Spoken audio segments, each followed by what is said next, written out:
आलोक बंदर ठीक बात है, करी गई और बर्बाद कर दिया इस देश को। आपने बंदरबाट की, फोन बैंकिंग के असरात आज तक सामने आ रहे हैं और आप टेक्निकल रीजंस पर, आपका मतलब आपके नेता जयराम रमेश सवाल उठा रहे हैं, उल्टा चोर कोतवाल को डांटे। देखिए, मुझे आलोक लगता है शर्मा, संदीप भाई बहुत संवेदनशील विषय है। टेक्निकल रीजंस की बात कर लेते हैं। टेक्निकल रीजन में अगर एक बार ऑक्शन हो गई, ऑक्शन सरफेसी एक्ट में डीआरटी के या किसी भी न्यायालय के ऑर्डर पर होती है, और वो कौन सी कमेटी 24 घंटे में बन गई, जो मुझसे पूर्व वक्ता राजेश जी बता रहे थे, हमें नहीं पता कि कमेटी भी बन गई और कोर्ट में भी डिसीजन हो गया और ऑक्शन को रोक भी दी गया। तो टेक्निकल रीजन कहीं नहीं था, केवल एक फोन आया।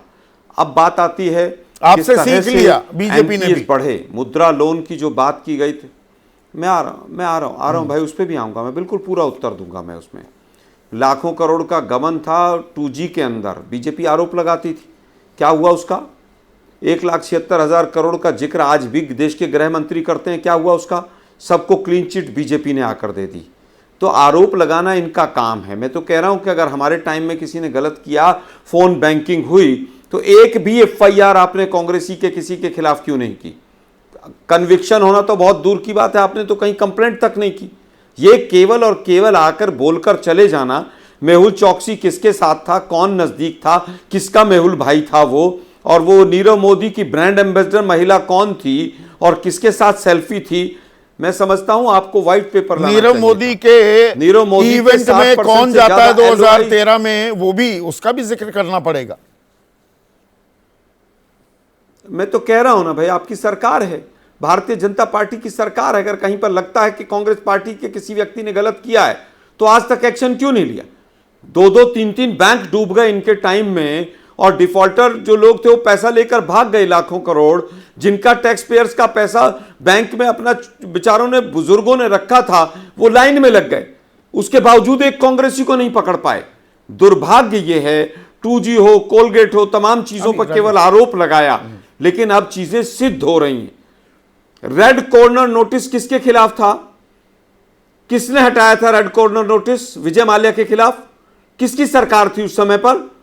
रेड कॉर्नर नोटिस हटता है, सैकड़ों करोड़ रुपया इस बात पे खर्च होते हैं कि मेहुल चौकसी को वहां फलां देश से, साउथ अमेरिका से पकड़ कर लाएंगे, और उसके बाद क्या होता है? मैं समझता हूं कि केवल हाथी के दांत दिखाने के और खाने के और हैं। इनके टाइम पर भाग तो गए आलोक शर्मा, पर वो जो सिलसिला था कि उनको कर्ज पर जो वो घी पी रहे थे, वो किसके जमाने में हुआ? वो फोन बैंकिंग किसके जमाने में हो रही थी? एक कर्ज को निपटाने के लिए दूसरा कर्ज भी देने की इजाजत कौन दे रहा था? किसके इशारों पर दे रहा था?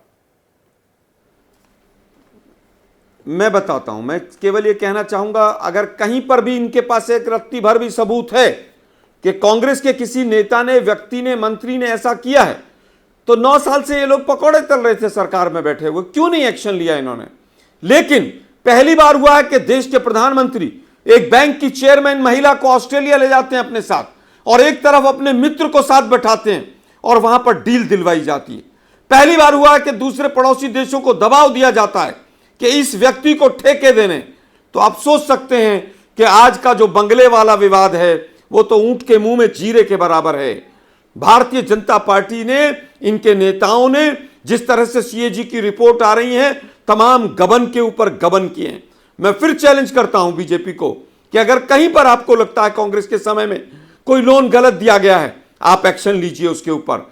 लेकिन दुर्भाग्य यह है कि जिन लोगों को आप साथ बैठाकर ठेके दिलवा रहे थे, बैंक के लोन दिलवा रहे थे, उन्हीं के हस्बैंड और वो लोग जेल में गए। वो लोन हमने अपने समय में नहीं दिलवाया और ना ही जेल में गए वो। मुझे लगता है बीजेपी को देश से माफी मांगनी चाहिए। और बैंक ऑफ बड़ौदा का शेयर आज गिर गया है, लगभग 0.5% शेयर गिर गया है।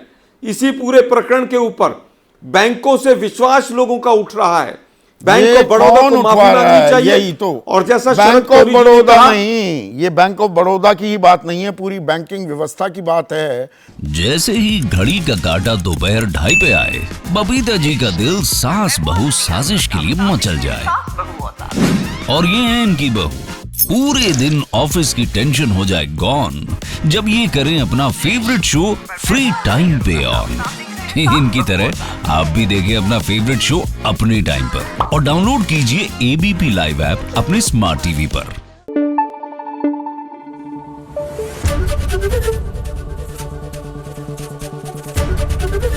एबीपी न्यूज आपको रखे आगे।